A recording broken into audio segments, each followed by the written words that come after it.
Hey everyone, welcome back to my channel. और हिंदी में पहला क्वेश्चन है विद्यालय शब्द में। तो विद्यालय शब्द में स्वर संधि है, ठीक है, और स्वर में भी ये दीर्घ संधि है जिससे आप इसका संधि विच्छेद करेंगे। तो विद्या जमा आले, तो हम संधि में क्या देखते हैं, लास्ट का पहले शब्द का लास्ट और सेकंड शब्द का पहला। तो यहाँ पे आ और ये अ, ठीक है, तो ये दीर्घ संधि बन रही है मिलकर। तो जब स्वर आपस में मिलते हैं तो वो स्वर संधि कहलाती है। तो यहाँ पे आप लोग देख रहे हैं कि स्वर संधि के आपस में मिलने से एक नया शब्द बना है विद्यालय। तो जब स्वरों के आपस में मिलने से परिवर्तन हुआ है तो वो क्या हो जाएगा, स्वर संधि। अगला क्वेश्चन है पवन शब्द का संधि विच्छेद होगा। तो पवन शब्द का संधि विच्छेद होगा पो अन, और ये अयादि संधि है, ठीक है। और संधि की एक शॉर्ट ट्रिक है जो कि मैं भी यूज़ करती हूँ, तो वो मैं जल्दी ही उसके लिए अलग से वीडियो बनाऊंगी, तो आप लोग प्लीज़ चैनल पे बने रहिएगा। उसके बाद क्वेश्चन है 33, हिंदी में कितने वचन होते हैं। तो हिंदी में 2 वचन होते हैं, एक वचन और बहुवचन, ठीक है। 34 है आगरा का बहुवचन होगा। तो आगरा का कोई भी बहुवचन नहीं होगा क्योंकि आगरा एक व्यक्तिवाचक संज्ञा है और व्यक्तिवाचक संज्ञा का कोई भी बहुवचन नहीं होता है। क्वेश्चन नंबर 35 है जिन शब्दों में प्रयोग के अनुसार कोई परिवर्तन नहीं होता उन्हें कहा जाता है। तो अविकारी शब्द, ठीक है, जैसे तथा, लेकिन। तो ये शब्द ऐसे हैं जिनको चेंज कभी भी नहीं होते, ठीक है। प्रयोग कभी भी आप प्रयोग करोगे तो ऐसे ही, ऐसा नहीं है कि तथा को तथे लिख दोगे या तथो लिख दोगे।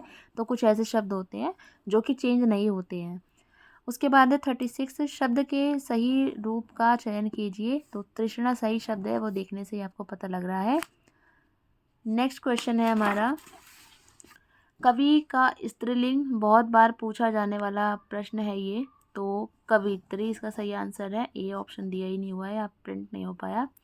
38 है संस्कृत के वे शब्द जो हिंदी में बिना किसी परिवर्तन के प्रयुक्त होते हैं तो तत्सम कहलाते हैं। इसको जो मैंने याद किया हुआ है, सम सम करके याद किया हुआ है, लाइक जो संस्कृत में से सीधा हिंदी में आ जाते हैं, मतलब सेम होते हैं, सेम सम, इस तरीके से मैंने याद किया हुआ है, तो तत्सम शब्द कहलाते हैं। और तद्भव जो चेंज हो जाते हैं, ठीक है। तो तत्सम याद हो जाएगा, तद्भव अपने आप ही याद हो जाएगा।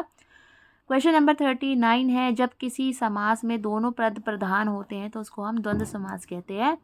द्वंद्व समास के एग्जाम्पल, 2-3 एग्जाम्पल आप लोग प्लीज़ कमेंट कीजिए। क्वेश्चन नंबर 40 शुद्ध रूप है। ये बहुत ज़्यादा कंफ्यूजिंग क्वेश्चन है और पूछा जाता है बार बार।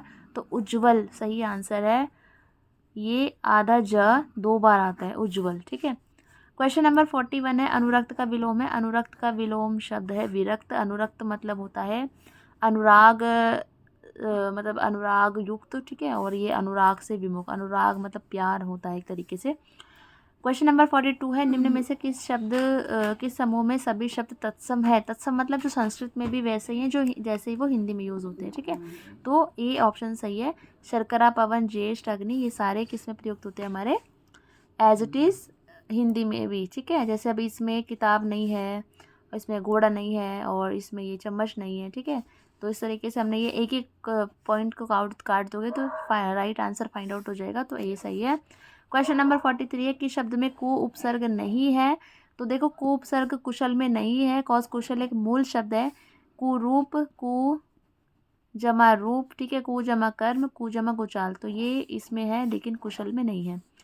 इन प्रत्यय किसमें प्रयुक्त हुआ है। तो पुजारिन में हुआ है, पुजारी जमा इन, ठीक है। बाकी में इन प्रत्यय प्रयुक्त नहीं है। उपसर्ग, उपसर्ग होते हैं जो किसी शब्द के आगे लग के उस शब्द का मतलब बदल देते हैं, और प्रत्यय जो किसी शब्द के पीछे लग के उसके मीनिंग बदल देते हैं।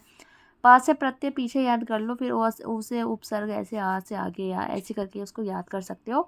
तो ये कुछ ट्रिक्स है जो कि आप खुद से भी इसको फॉर्मुलेट कर सकते हो। सो इतनी सी वीडियो थी, होप आपको वीडियो अच्छी लगी हो। तो आपका कोई सजेशन हो तो आप मुझे कमेंट कर सकते हो, कोई क्वेश्चन हो तो वो आप पूछ सकते हो। Thank you so much everyone.